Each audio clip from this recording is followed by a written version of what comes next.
birinchi to'rimiz qizil tusda, ikkinchimiz sari, uchinchi jasur tusda ustavamiz. Qo'l chiqdan kelib ala qo'yinglar. Ara kelin. Kel. Qizil ketib Beşe sabah, aramızda ülkemizde konaklar geldi. Biz de Allah'ımızda konaklar geldi var desek var. Sonuçtan bugün de sabahımızda özür geçenlerimiz yok.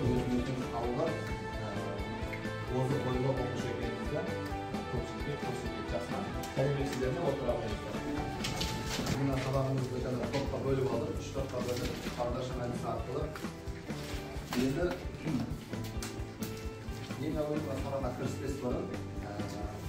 Жақсы көңіл күйіңізді жақсартып алады. Енді қараңыздар, мен қазір сіздерге тапсырманы сабағымыз басталысымен ойын түсіндіріп келіп отыр. Қазір мына жерде бірнеше түрлі түсті мәтіндер әдісі арқылы мен сіздерге бірнеше сөздер ұсынып отырмын. Осы сөздерді біз әдебиет сабағында әріппен оқысақ, енді біз бұны сәл өзгертіп түстермен оқимыз. Мысалы, мына жерде сары деп жазып тұрғанда, біз бұны сары деп оқысаңыз, көріп, түсіне қарап жасыл деп оқимыз. Түсінікті ма? Al түсінікті болса, Нұрмұхан құрамыз.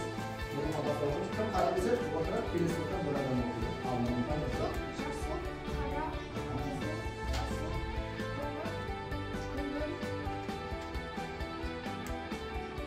Жақсы. Оқты да өздеріңіз керек. Нұрмұхан жарайсың. Тамаша бірнеше сөз оқыды. Аяғымыз деп ойлайсыз. Жұмыс тапсаңыз. Күлгін, көк, қызыл, қара, көк, қоңыр, күлгін, жабық, жасыл, жабық көк, күлгін, қара, жасыл, қоңыр. Жоқ. Қоңыр. Қоңыр, ашық, сары, ашық. Жоқ. Қателесті, батыра қойыңыз. Мына топтан Алихан оқи қойыңыз. Көрінеді ғой? Басынан бастай қойыңыз.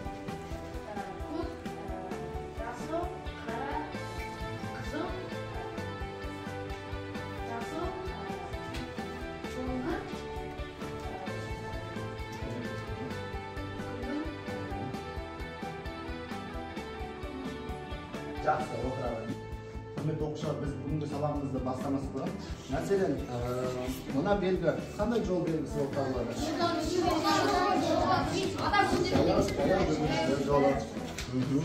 Мына жол яғни біз кейін ересек болғанда, не болмаса мектепке бару жолда, дүкенге бару жолда мынандай жол белгісін көрсек, аса мұқият болуымыз керек. Бұндай аймақта үлкен техникалар, не болмаса жаңағыдегі шоқырлар болуы мүмкін, яғни құрылыс жүріп жатыр деген белгі. Сіздердің сүйікті көліктеріңіз, жас ерекшеліктеріңіз бізден қазіргі таңда көптеген жасөспірімдер мотоциклдар, велосипедтер түрлі жағдайларға тап болып жатыр. Сондықтан біз көп жағдайда осы жолдардан шығуымыз керек. Ал тоқтау деген белгісі жақсы жарайсыздар. Енді құрметті оқушылар, сіздерге өткен жолы үйге мынандай бір тапсырма берген болатынмын. Жол белгілері туралы ақпарат іздеп береді. Ізденіп келдік па? Иә. Жақсы, ізденіп келдік. Олай болса, қазір мен сіздерге бір үй жабдықтамасын сақтау мақсатында және де болжау мақсатында мына бір тапсырманы орындайды. Сол арқылы жеке берген тапсырманы қаншалықты орындағаныңызды деңгейіңізді көреді. Мына жерде қайсысы сізге таныс? Соны мына жерден сәйкестендіріңіз. Бірінші баған қане тексеріп көрейік. Дұрыс па екен? Жақсы, жас ұлан. Бірінші жоқта. Қайсында артып барайық? Артыңыз аялдамаса, мынау ма? Мынау ма? Жақсы, жарайсыз. Мына топтан. Іңкар айтамайыз. Велосипед жолы. Қайсыға? Мынау ма? Мынау ма? Келесі. Жақсы. Мына үшінші топтан Мадина сізге берейік. Абайлаңыз, балалар болуы мүмкін. Бұл көп жағдайда ересектер ескеретін белгі. Қайсысы? Мынау ма? Әлде мынау? Қайсысы? Мынау жақсы. Яғни көп жағдайда балабақшалардың, мектептердің маңайында орналастырылатын жол ережелері. Жаяу жүргіншілер жолы арнұр айта қойып, бәрін ең соңғысы қалды. Жақсы, жарайсыз. Қане тексеріп көрейік, әрбір жауаптан шыққан балалар жарайсыңдар дейді. Тамаша. Endi hurmatli o'quvchilar, uy жұмысымен nеліктен biz бүгін осындай жол белгілерін жалған сіздермен таныстыратын қалай өзі бүгінгі күні сабақтың тақырыбы не болуы мүмкін, қандай тақырыпта болуы мүмкін? Жол ережесі болуы мүмкін. Міне бүгінгі біздің сабағымыздың тақырыбы. Құрметті оқушылар, және бүгін біздің ең маңызды сабағымыздың тұсы ол 40 минуттың, 45 минуттың, әрбір секундын осы мақсатқа жетуге бағыттауымыз керек. Әрбір секунд. Мысалға, біздің сабаққа келудегі мақсатымыз не ол? Сабаққа келудегі мақсатымыз білім алу, дұрыс па? Ал енді сол әрбір сабақта біздің мақсат болады. Ал осы 40 минуттағы бас қосуымыздың мақсаты міне мәтіндегі негізгі және қосымша ақпараттарды түсіну, анықтау және омоним, антоним, синонимдерді көрсету ерекшеліктерін жасап қолдану. Жазып болыңыздар. Демек біз белгілі бір мәтінмен таныс боламыз. Осы мәтіндегі негізгі және қосымша ақпараттарды түсініп, және оны анықтаймыз. Және бізде мына мақсат осыған дейін бұл мақсатпен жұмыс жасаған боласыздар. Біз осы кезге омоним, антоним, синоним ережелерін білеміз. Осы омоним, антоним, синоним ережелерін көркемдік ережелеріне сай қолданамыз. Мақсат күрделі ме? Мақсат күрделі емес, иә? Егер ғана мақсат осыған дейін жұмыс жасаған таныс мақсаттарымыз. Ал мақсат түсінікті болса, аудионы тыңдап алайық, тақырыптың төңірегінде сіздерге бір керемет көлік жүргізуші мен жаяу жүрушіге маңайдағы жол жағдайы жөнінде ақпарат беру мақсатында көше мен жол бойына қойылатын арнайы белгілер. Жол белгілерінің бекітілген суреті мен техникалық сипаттамалары жол белгілері мен сигналдары туралы конвенция мен осы конвенцияны толықтыратын Еуропа елдері келісімі талаптарына сәйкес жасалады. Жалпы жоғарғы неше балаларымыз бір күнде 10 балаларды жарайсыңдар. Біз бір күнде ең жоғарғы 10 балалар. Қазір мен сіздерге өзіміз бағалау қарастырамын. Осы жерде біз бір күнде 10 балаламыз. Біз бүгінгі таңда сіздермен мынау 2 мақсатқа, 7 мақсатқа 3 тапсырма ұсынып мына 3 тапсырма жерге өзіңіздің атыңызды, фамилияңызды жазып қойасыз. Және бірінші тапсырма дегенге сол 10 балдың біз жоғары 3 балл ұсынып отырмыз. Сол 3 балдан сіз жоғары балл 3 балл жинасаңыз, мұнда 3 балл деп қоясыз. Мүмкін 3 балдың дескриптор бойынша 2 балл жинасаңыз, 2 балл деп қоясыз. Міне осылайдан екінші тапсырмадан неше балл, үшінші тапсырмадан неше балл жинадыңыз, соны жазып қоясыздар. Жақсы ма? Қайдан топтарыңызға тарата қойыңыз. Бұл өзін-өзі бағалау. Мен қазір бүгінгі күнге баға қойған кезде өздеріңізге қойған бағаны ескеріңіз. Бұл өздеріңізге бағалау. Және енді өзара бағалау мұғалім мен оқушыға тарапынан сіздерге бүгінгі сабаққа белсенділік танытуға шақырамын. Себебі біз бүгінгі сабақта белсенділік таныту арқылы мынадай дарынды оқушы, өзіңіздің дарындылығыңызды, белсенділігіңізді көрсетсеңіз, мынадай бір сабақ соңында сіздерге купон береміз. Кім егер осы сабақ бойы белсенділік танытты, соған мынадай купон беремін. Осы жыл соңына дейін бір рет қана пайдаланасыздар, үй жұмысынан босатыласыздар. Осы купонға ие боласыздар, белсенді болған оқушы. Және де 10 балл аласыздар, ешқандай еңбек етпей, тер төкпей, жыл соңына дейін бір күнге жарамды. Және сыныпқа үй жұмысын беру құқығына ие боласыз, егер дарыныңызбен дараланып, белсенділігіңізді көрсетіп, өзіңіздің шын мықты екеніңізді дәлелдесеңіз. Егер қандай да бір жағдай болып, досыңыз 2 алып қалған жағдайда, сол досыңыздың 2-сін жоя аласыз. Міне осы купон арқылы бір рет қана пайдаланасыз жыл соңына дейін.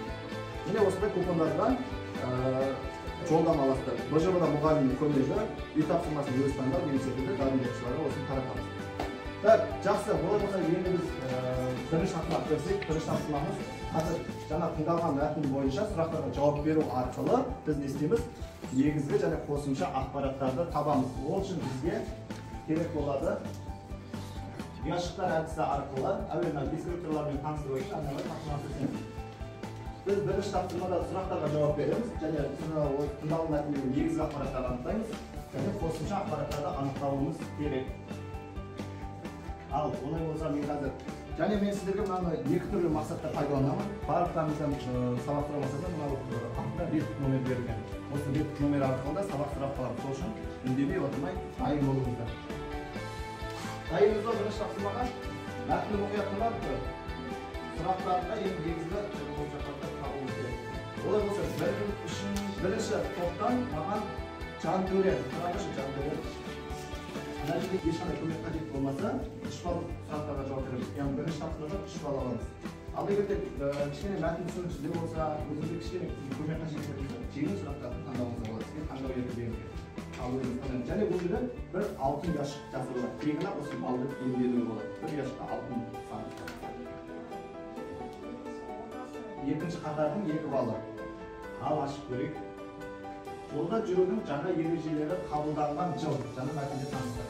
Және бұл жұптық жұмыс қасыңыздағы мирас көмектессеңіз болады. Мирас.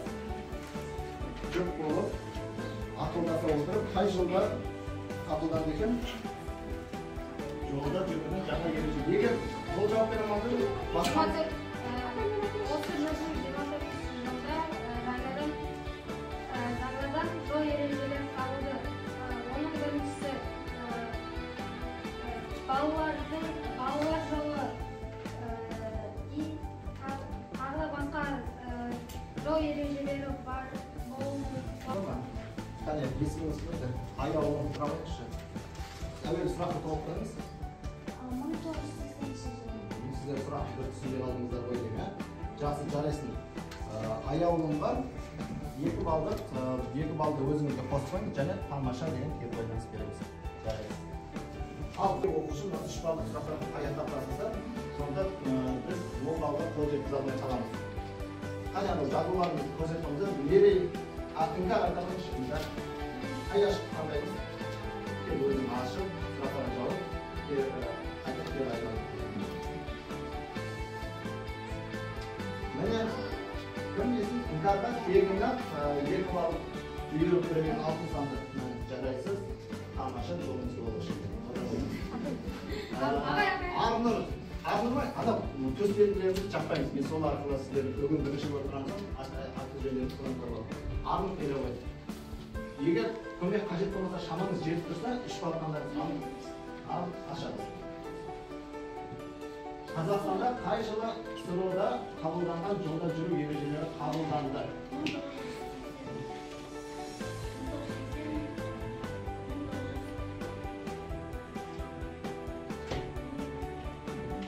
Толтырыңыз ба? Hadi.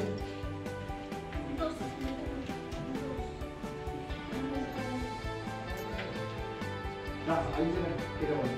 Мынаны Арнұрға 2 балл алған, және назар беріп кері байланып алған. Қолына қарастырып.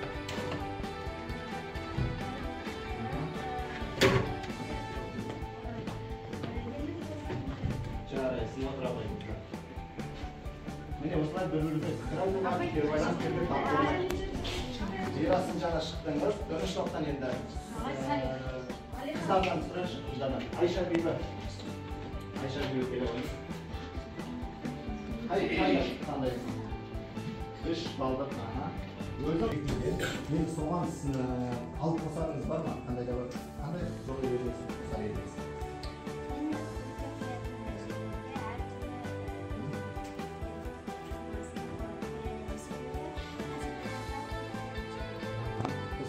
Бөлімменен бір жаққа барған кездегі көліктер көп болады, тұрақтап қойып жүреді. Және кейбір тұрақтарға көліктердің есеп бөлімін қойып кетеді. Сондай жағдайда шешу керек десең. Сіз қай нұсқаны таңдадыңыз? 3 балдықты ма? Өте жақсы. Ұсынысыңызды ескереміз.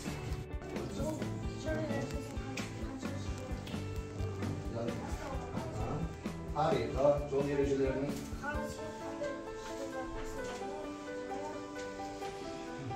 айда келе қойыңыз. Бір ауыз келе байланысыңызды беріп, Нұрмұханға 3 балды табыстырып қойыңыз. Ана жердегі сізге көмекші құрал ретінде келе байланып жас көзінен байланасыңыз.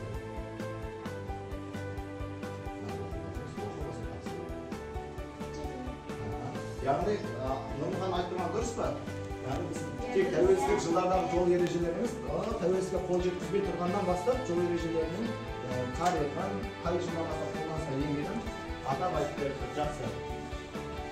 3-ші қатардан шығардан аян келе қойыңыз. Айтады. Оқушылар қарай ғой.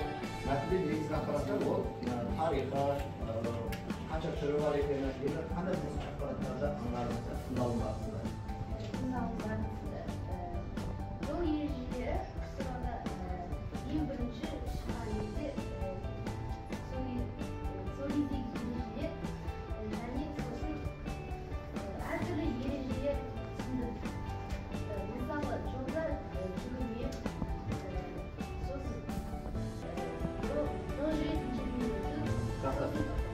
аянның жұбы бар тақымында аянат толқыламыз ба? Қатысымына ұшпалды етіп бірге аласында. Қақаны қырып шақпараттарды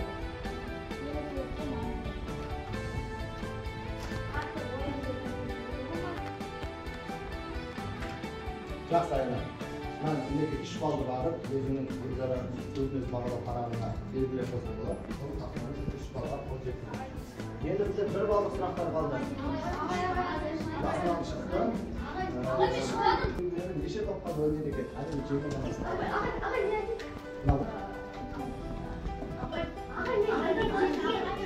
Жер деген міне өздері қатты, жарайсыздар. Жол белгілері дегеніміз не? Тиісінше жеңіл сұрақ. Соғасы бір бала бар.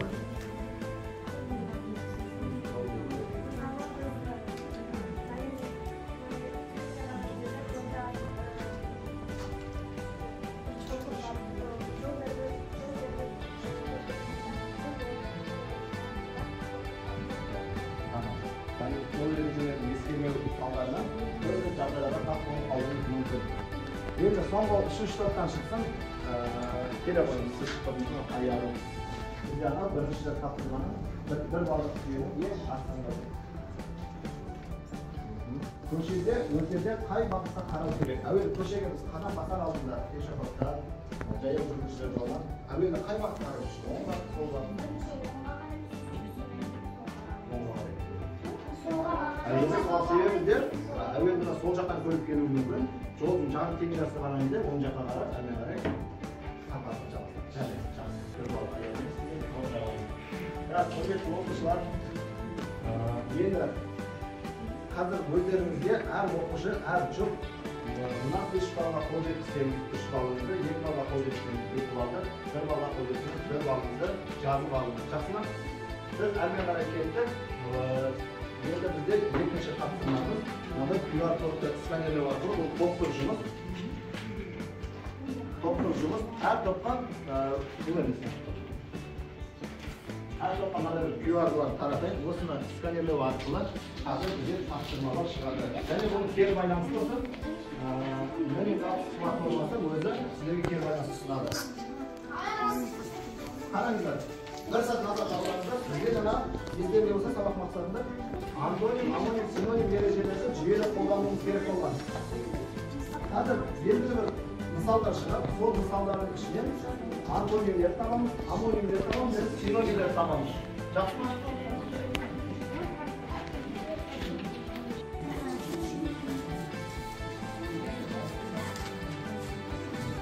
Bir toптан біреуіміз сәлемдесек жеткілікті.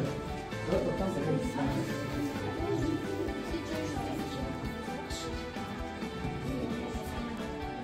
Құрметті оқушылар, бір естілерге түсіріп өтейін. Егер көмек қажет болса, мен ережеден айтамын, бірақ мысалдан айтпаймын, оны өздері табылады. Синоним дегеніміз әртүрлі айтылғанмен бір мағына береді. Мағынасы бір дұрыс. Сұлу, көрікті, сымбатты деген секілді ол синоним. Антоним дегеніміз ол қалай? Bir-birine қарама-қарсы жарайсың, яғни ақ қара, жоғары төмен, алыс жақын деген секілді сөздер. Амоним дегеніміз бірдей дыбысталғанмен әртүрлі дыбысталады. Мысалға қара тақтаға қара, және де қара түс бар. Не болмаса ара деген құрал жабдығымыз бар, және ара деген жәндігіміз бар. Түсінікті ме? Кетті. Олар осы екінші топтан тыңдап келе аламыз. Сұлу, әдемі, келбетті, ажарлы, көрікті. Al aparabı.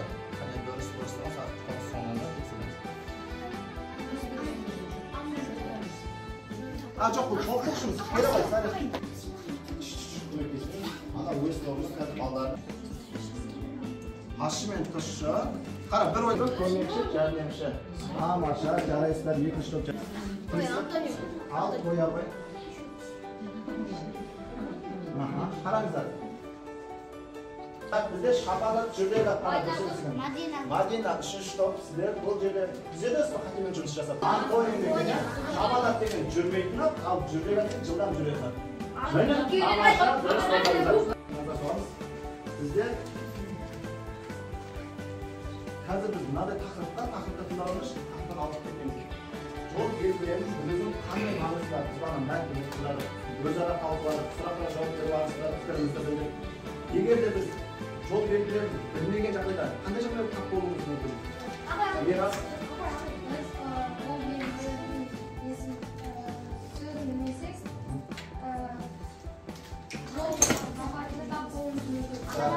Жақсы, енді осыны қазір былай істейміз. Өзіңді шыққан әдісі арқылы мәтіндегі негізгі және қосымша ақпараттарды пайдаланып, тағылым аламыз болмаса, және жол белгілерін білудің қандай маңызы бар деген сұраққа шағын мәтін құрап жазамыз. Енді мәтін құрау барысында неге сүйенеміз? Біз әрине бізге көмекші құрал ол қадамдағы дескриптор. Негізгі және қосымша ақпараттарды пайдаланамыз, бір балға қол жеткіземіз. Амоним антоним синоним ерекшеліктеріне сай қолданамыз, бір бал. Берілген тақырыптан ауытқымаймыз, тақырыптың үстіне келіп өзінің ойы мен көзқарасымызды жүйелі жеткіземіз. Ал бағанағы сабақ басында бүгінгі күнді жазып, соған үшінші тапсырма деп қойып, дәптерімізбен жұмыс жасаймыз.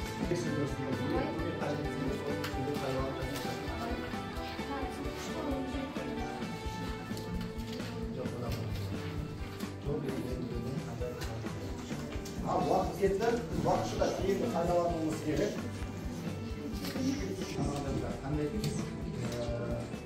жағдайға тап боламыз, қандай зиян шегіп қаламыз.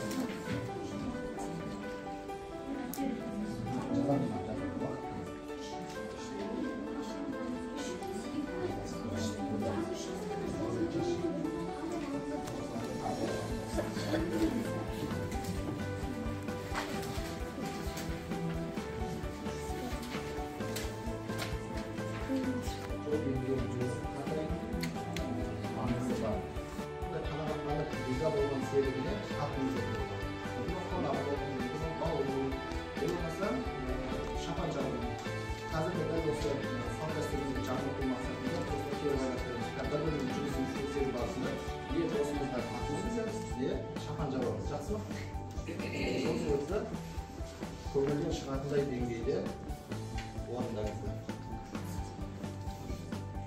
Ал, оқи бай. Дискрипторларға сай тексересіз.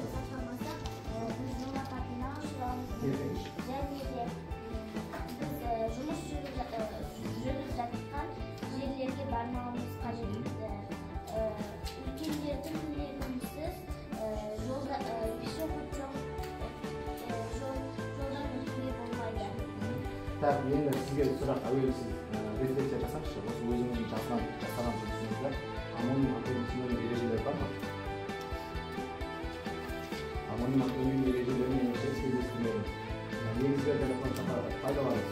Тақырыптан алып кетпеген сіз өзіңіздің ойыңызды көзқарасыңызды жеткізгенсіз. Қазір осылай келіп ойлайсыз, өзгелеріңіз. Жақсы ма? Енді жақсы, қорықпай алдымен аяқтағаныңыз үшін қалай ойлайсыз, жұмысына атыңыз дұрыс па, шақан жабаңыз пайдалы болады. Тамаша, ат сыйлайды екен. Тамаша, жарайсыз. Үшінші қатар сіздерге құлпарларыңыз отырады. Және тағы кім аяқтады? Мен жұмысымызға бір қалап алайықшы, дискрипторларға сай ма? Қалапқа сай. Және аян. Аянға кері байланысты береді, айзере береді. Айзере кері байланысты. жол белгілерін білудің қандай маңызы бар? Біз жол ережесін сақтамасақ әртүрлі апатқа жол болмайды. Бұл үшін жол ережелерін сақтап алуға болады. Жолдағы қарап өту. Жарайсыз, өз жұмысына режимде жасай алады. Қандай ережеге салынамыз?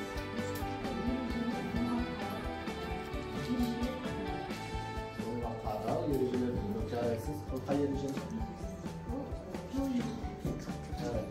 Қараңыз, ақтыңыздан шақан жабы жұмысын тексеріңіз. Шақан ал шапанын жабабы шапанын қойып тұрамыз.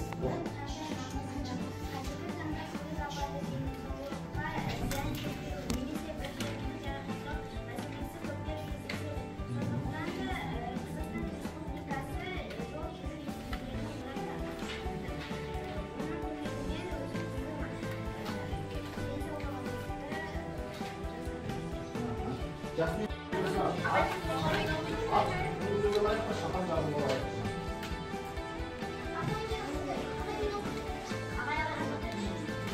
Бізде әрине балалар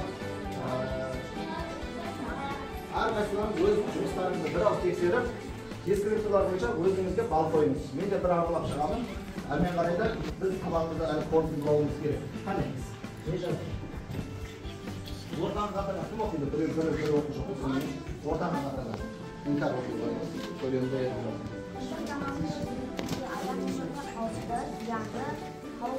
зиянды заттар көп. Соның бірі адамдардың өмірінде көлік жүргізушілері бар.